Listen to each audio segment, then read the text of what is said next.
So should I just launch into, I'll just do that, yep.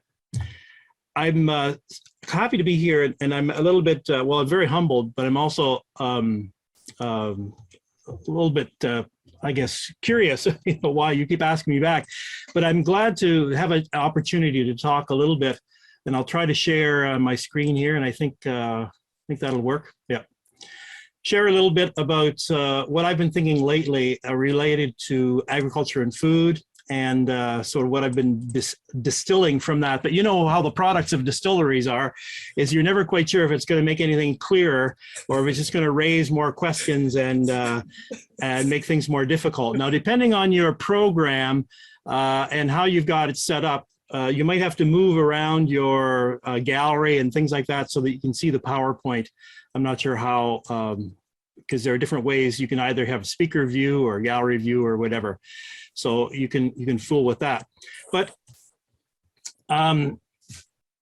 most of you have probably heard me talk before. You know that I try to speak openly and clearly. My dad used to drag me around to all kinds of farmers meetings when I was growing up, and I got a real taste for listening to how other people thought we should do our jobs better. And so it's never the intention of speakers to do that, and it's not my intention here at all, but I hope you take these comments as, today and tomorrow in the spirit of a conversation around a double and donut at the local Robbins or Tim's or whatever you got in your place. Of course, I sort of just go around from topic to topic. Sometimes I get distracted by things, but I want to talk a bit about some of the trends and the predictions for food and agriculture in the coming year as well. And all of this, because this is the season for these sorts of prognostications, but also because they have reflections and they have some impact on sustainability. How do we continue to produce? And how do we continue to make a living in this context? So this is a two-part talk. I'm doing tomorrow as well, part of it. And I want to reassure you that tomorrow's talk will be better than today's. Of course, tomorrow I'll say that, well, you should have been here yesterday because that was a great talk. But the title of the talk, The Tale of 6 Country Cousins and a Climate That Couldn't Cope. This is my 6 cousins here. And what I've done is I want to use the examples of 6 of my cousins who are in agriculture and the ways they're producing food and the ways that they try to be sustainable in these days of climate disruption. It's kind of a jumping off spot for a broader discussion of the implications of some of our responses to challenges in food production. And, you know, between my wife and I, we're very blessed by having lots and lots and lots of cousins, all of whom grew up in farms. I'm just going to talk about 6 here, and I won't mention the 16 who tried to get into farming but had to leave, because that's a whole different talk. That's more depressing. Or the 40 or so who grew up on a farm and decided to go to town early on. I'm not using their real names, although if you want to meet any of these, I'd be happy to introduce you. I just thought it's more fun to try to play with my brain and try to remember what their real names are. These are pictures that relate to what they are or have done. So they range from very large grain farming to multinational sweet corn to backyard CSAs. So it's quite a mix. 3 of them grow sweet corn, but they grow it in very different ways, and they have different sustainability challenges, and they're all working at, I mean, part of the point of this is, we all go to the family reunions together, and we all work together, and we're all doing what we can wherever we are. And that's the important thing. It's a big tent, agriculture is. It was an interesting exercise. Maybe you want to do it sometimes. Put all of your cousins together who are in agriculture or food, and you'd be amazed at how many people within a family grouping are connected to and find meaning from the growing of food. So what is sustainability? Well, I'm guessing that the other speakers will be more systematic and they'll provide you a solid definition. So I'll sort of dance around it a little bit. The thing that I've noticed is that people often talk about sustainability. It's like when somebody puts urgent on all of their emails, you stop paying attention to it, right? Because, what does it mean anymore to say your email is urgent? And I fear that sometimes sustainability at this point, about 15 years into the use of it commonly, we're starting to have the same sort of response. We add sustainable to all kinds of practices, and marketers have certainly figured this out. Here's one who's talking about in marketing, Everyone claims their product will personally deliver Mother Earth to safety amid smiling cows, free-roaming chickens, and food so local it practically grew in your backyard. This obfuscation, unfortunate word, it means this confusion, makes it hard for consumers to truly understand the complexities of food sustainability. And you who have worked on this in your own farms and in your own backyards and then wherever, realize that when it comes down to it, it's a very complicated relationship between food, the earth, animals, and sustainability. Ivan? Oh. It's Leanne here. I'm just letting you know that I think you're not screen sharing. I think you're not using your PowerPoint view. We can see the slides on the side. So maybe just click, because we still see your first slide versus your fourth or fifth slide.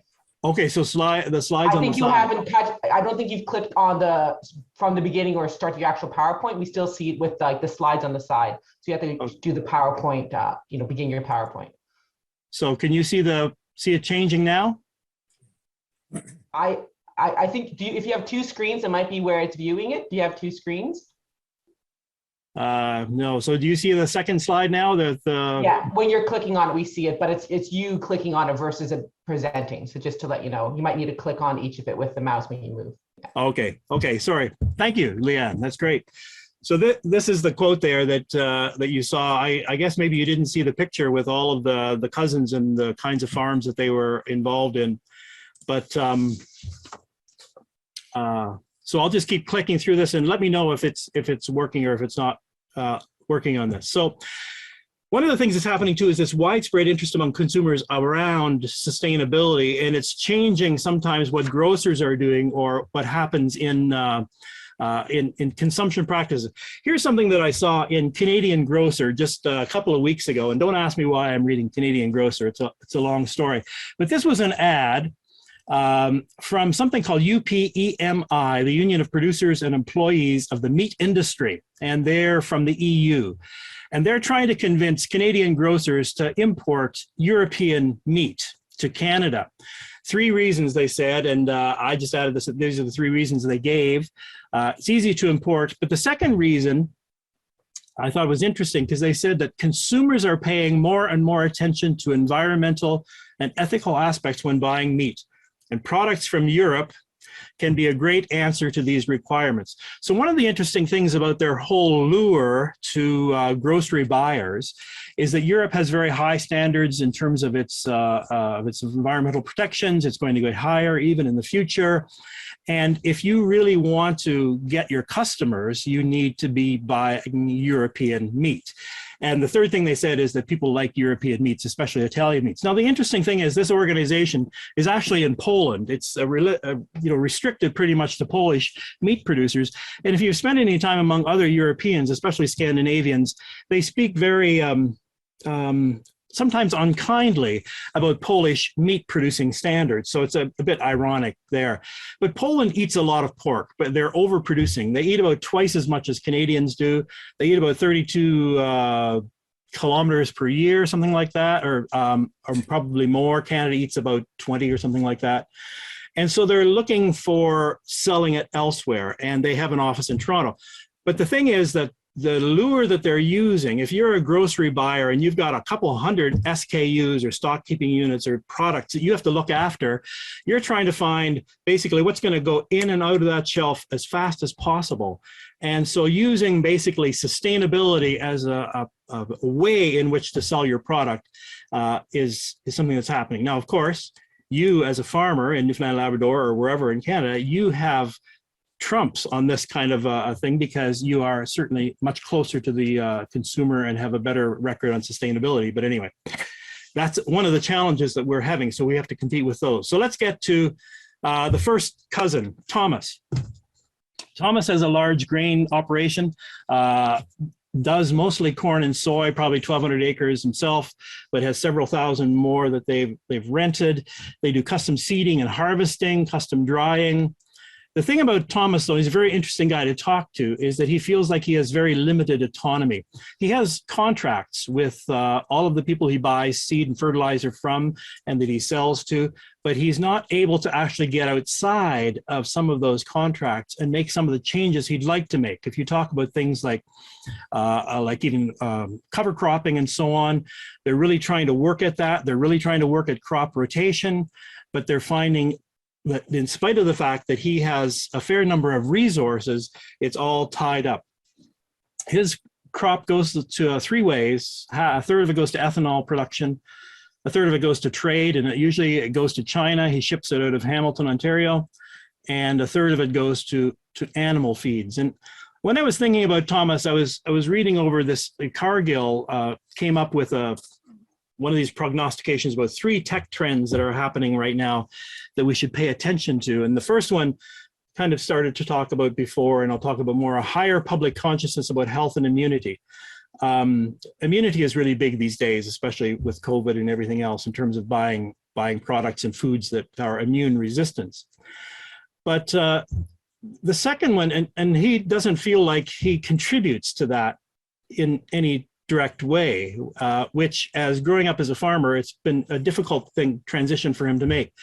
But secondly, sustainability will be a core value that spurs innovation. And that's the piece that he's quite interested in, because he is trying to figure out how he can change his reliance on fossil fuels, for example.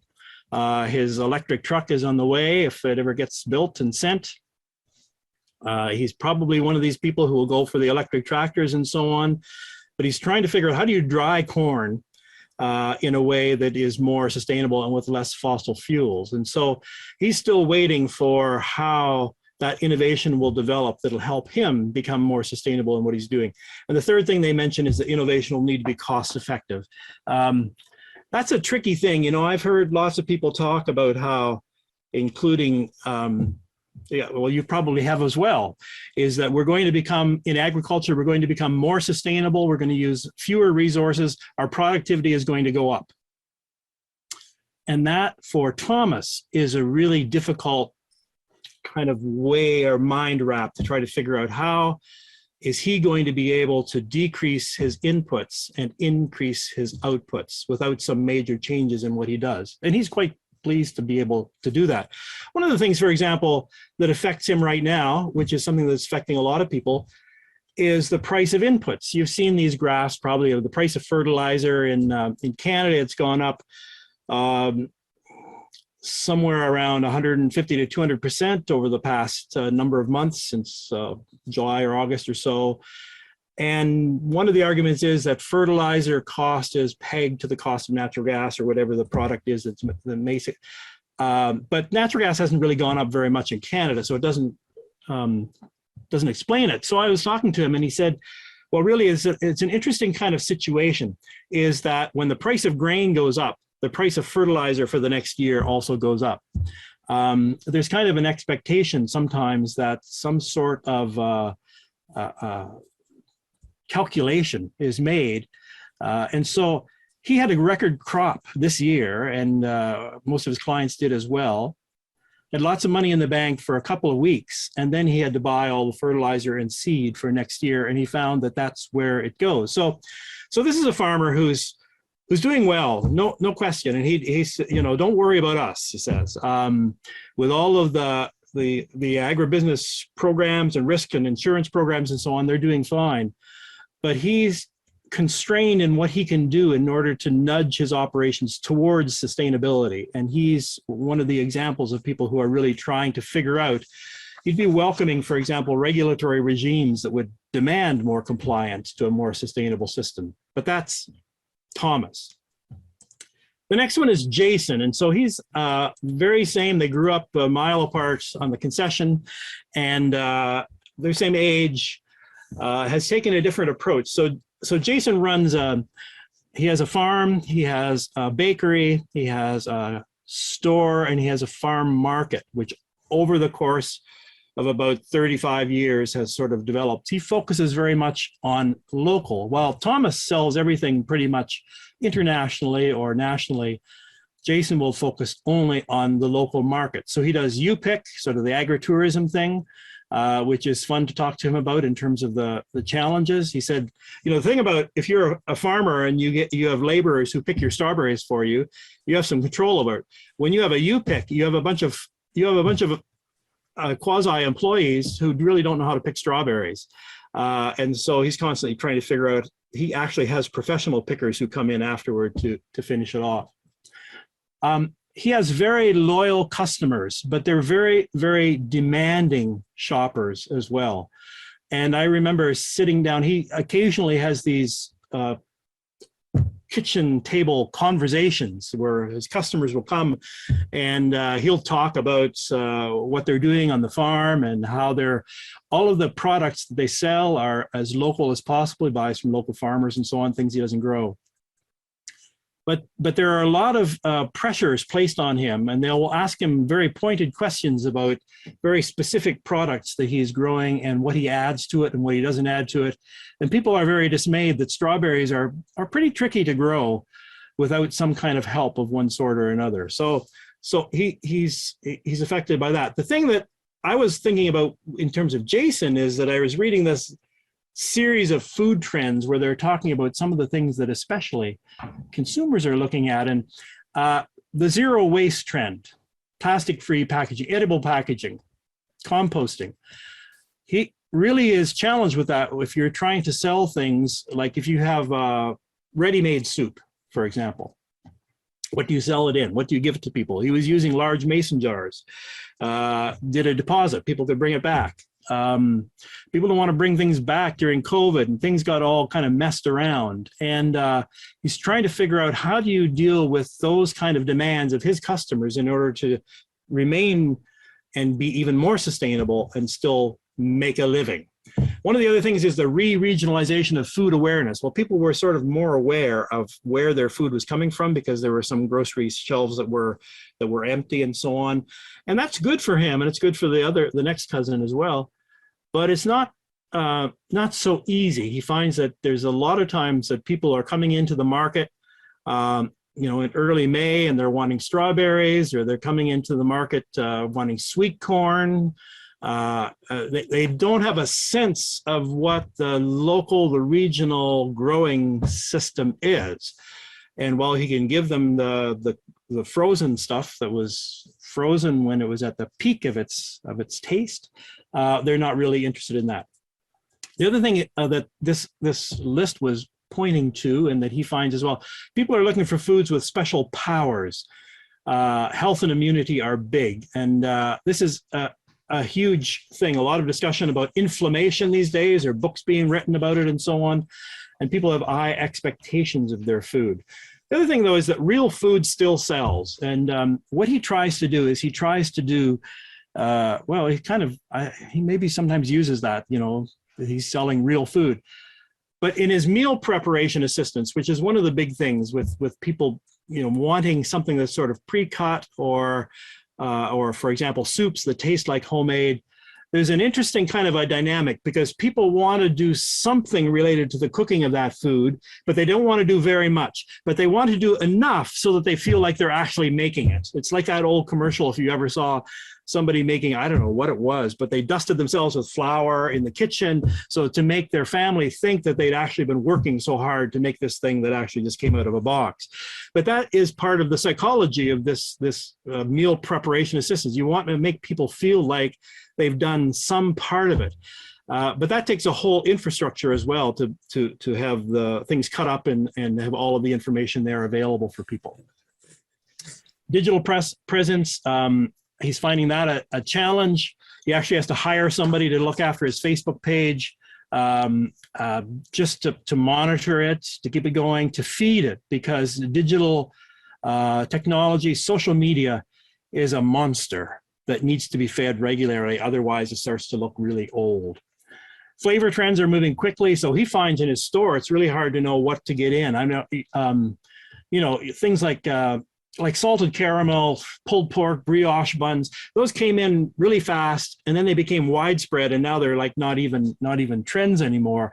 And for a brick and mortar store owner or a soil and tractor farmer, it's very hard to respond to these trends in ways that that make sense. I keep asking about new types of beans he wants to grow or stuff like that that are hot, and he said it really doesn't. Like, it takes me a couple of years to get into that, and I don't think if people are going to be following it yet then.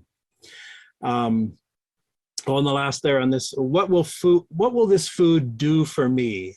He's finding a lot of people are asking those questions. Your eggs don't have added omega-3 or something like that. Why is that? So what will your turnip do for my energy level? What more fortifications are you going to put in that milk? Or will that garlic get my partner to sit up and take notice of me once again? There's a lot of expectations placed on food, and he is in the situation where he encounters that. Now, the next cousin is a bit of an amalgam between these. I'm going to talk about 3 cousins today and 3 tomorrow, and a couple other things yet today. This is Amy, and this would be somebody who's hyper local. I actually have a couple of cousins who fit into this category, and they're doing a community shared agriculture, or CSA. Their growing decisions are all based on their customers. They have a really close connection. It's a lot easier for them to make the small adjustments. They're doing cover cropping even in their small gardens. And I've been to a couple gardening seminars even this winter, or just sat in on them.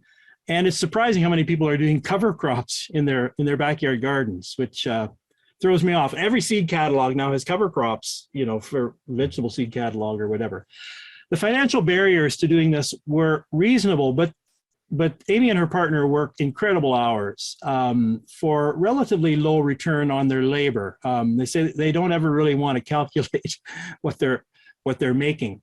And right now they're struggling with how do you integrate animals into the mix, because they want the manure, they want, they do have chickens and eggs now, but this year they started doing some pigs. Now they have a lot of products from the vegetable gardens that they can't sell to customers because it doesn't pass muster for them.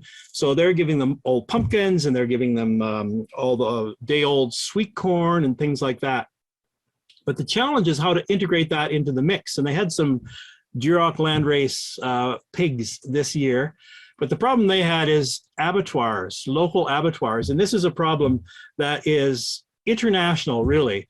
You see those butchers there. You can tell by the white hats that they're from the UK somewhere. They're from Wales, I think, something like that. It's a huge issue in various parts of the UK, all across North America. Oh, I put that thing about kangaroo meat cuts there just for the heck of it, because in case you ever wondered, if you hit a kangaroo when you're down in Australia with your car, you'd want to figure out how to cut it up appropriately. But access to local abattoirs has been an issue. I know in Newfoundland and Labrador, I think it's, there are things that are being done that are improving it, certainly. But in both Canada and the United States, there are 3 or 4, depending which country, major companies that control, for example, 80–85% of the beef and so on. And this was recognized actually earlier this month. The US President Joseph Biden announced $1 billion from, I think it's called the American Rescue Plan or something like that, to expand independent meat production. And that was in the response to farmers and ranchers who didn't have access to abattoirs, and they consistently lose out on the price. The price of meat is going up in the stores, but the price that farmers are getting has not changed. And processing really influences what farmers get, the processors, and what consumers pay. The other thing about local abattoirs, and it's kind of interesting, I sat in on a meeting somewhere. The beauty of COVID and the virtualness is that you can be in conferences all over the place. Is the argument that local abattoirs are sometimes more sensitive to some of the issues around, and I know there's a lot of animal activist protests around abattoirs, but the local and the small abattoirs have sometimes done a better job at using new methods and so on. Here's a couple of, you maybe have heard of Temple Grandin, who has done a lot of work in terms of animals and moving them around and so on. And she's also done a bunch of stuff on abattoir setup. And so there's a couple of designs there. And I know that they're using this in some of the UK new small abattoirs is ways in which to make it easier for animals so that they're less stressed as they go through the process. Okay, midterm break. I'm almost done here, but Sunions, I don't know if you ever heard of them, but this is the beauty of science these days, is these are onions that don't make you cry. And it's taken years and years, 35 years of breeding, interbreeding in order to make that happen. But they're now on the market. I don't know if you've seen them around. This one, this on the right hand, chicken drumsticks. I love this. Maybe you can't see it, but it says contains back legs only. Like chicken, back legs only. I suppose those little wing things could be called legs, but I just found it curious. One last thing I want to talk about here is that today is numbers. One of the things when we talk about sustainability that always comes up is what's the contribution to emissions that agriculture makes, and it's an important discussion, but it can be a really confusing one. To me, it always reminds me a bit of like being in a darkened tent, and you're trying to figure out which one of you is just past gas. Which one is the worst emitter, and by and large, people point to somebody else. Unless you're in a tent full of teenage boys and then they all claim that they're the ones. But things like nitrogen, what's the contribution of nitrogen? Some people put it at, nitrogen alone at 2.4% of global emissions. What's the effects of runoff? Some say that the majority of the nitrogen actually is in runoff. It doesn't actually get into the plants. What's the contribution of agriculture in general? Sometimes you see 16, 16 and a half, 23, 24, 25. I've seen it up to 34. What's the contribution of beef cattle, of dairy cattle? And you can look these up, and different organizations have different numbers. But the elephant in the room is that usually fossil fuels it depends on how you factor these in. So if you go a life cycle analysis of nitrogen, you find out that a lot of the contribution to the production of nitrogen and the application of nitrogen and so on is really in fossil fuels. And so some would say the fact that it isn't in a category of its own, but it's added into all of the other categories kind of distorts that. And sometimes when you get down in the mouth, it sort of start to feel like a bit like this, is the fossil fuel companies are blaming, the hamburger and chicken and milk and food. They're blaming agriculture, and that they're the ones who are responsible for climate change and so on, when actually it's probably a bit more like our reliance as well on fossil fuels in our production activities. And so the answer is really not in individual actions only, but also in collective actions. And that's why people like Thomas and some of my other cousins are really interested in how do we find ways, how do we adapt to technologies, how do we change our practices that will be more sustainable in ways that they're easier on the earth. So how does change towards sustainability happen? Well, you can get involved in a Living Labs project. I'm sure Yukai will talk about that later today. But the issue of scale as well, and some of the studies I've seen would say that people in the mid-scale are kind of in a sweet spot to be able to make adaptations. If you're really big, like Thomas, he's finding it really difficult to be able to make changes in his activities. Somebody like Amy, who's really hyper small, can easily make changes, but probably doesn't have as many resources in order to do that. And these are very limited studies. But that if you're somewhere in mid-scale, there's a chance that you have a little bit more of a sweet spot in order to make changes around your activities to make them a bit more sustainable. The other thing, finally, is just what is being sustained as well. There's the sustainability, certainly, of the earth and of our soil, the ability of it for generations in the future to produce food. But there's also the sustainability of the farmer as well, and the structure of the food system is sometimes seems a bit stacked against certain farmers. So the question that has to be asked as well would be, how do we share the cost of moving towards sustainability? Will we share them between eaters and producers as well? And the concern that some would have is that the consumer pressure to have low food prices and sustainability at the same time comes down to pressure on farmers often. This is a quote here from, end of quote, from a guy who does a lot of agri-tech stuff. Consumers are facing a series of unpleasant choices, and agriculture is more likely to come under more pressure than other industries because it is an easier decision to make. If I'm sitting there as a consumer, do I want to drive less, have a smaller car, I don't know, a smaller house or whatever, or do I want my farmers to grow things cheaper and more productive? It's always easier to ask somebody else to do that. But anyway, keep calm. There's good news. You know, don't worry. Sustainable and climate-friendly and regenerative agriculture can be economical in the long and the short run. And fortunately, we have some great examples that are taking place. And this quote here is one that I heard an elderly dairy farmer from the UK who was talking. They were talking about changes, and he was pretty relaxed about how things were going. And he said, don't underestimate the resilience of a system that isn't under stress, including plants, soil, animals. And he changed a few things around his farming practices, put less stress on the land, the soil, the animals. And he got a keener appreciation for all of that. And he said it actually produced amazing. But you know, don't underestimate the ability of natural systems in order to be resilient. Just to give you a brief example there, these are some examples. Okay, how do we reduce emissions? Alley cropping, silvopasture, cover crops, conservation, reducing tillage, you know, whatever. There are a variety of things that could be used, and these are things that could be used at a variety of scales as well. So just, you know, as we go through the meeting, first of all, you know, what evangelists have to do is they have to make you feel like you're in sin, and then they tell you, okay, here's how we get out of it. So my job is to make you scared to start off. So emissions can be reduced. This isn't a family reunion, but they all show up at family reunions, as I said, to start off with.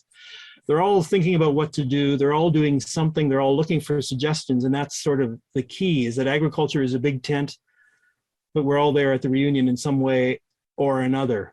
And I guess, what's your plan? That's what they ask each other. That's the end of part one. It's not the end of the world. Don't worry. I shouldn't have used that there. But that's next. Tomorrow I'll talk about the other three cousins and a little bit more about some of the things that are happening around agriculture. I think my time is up.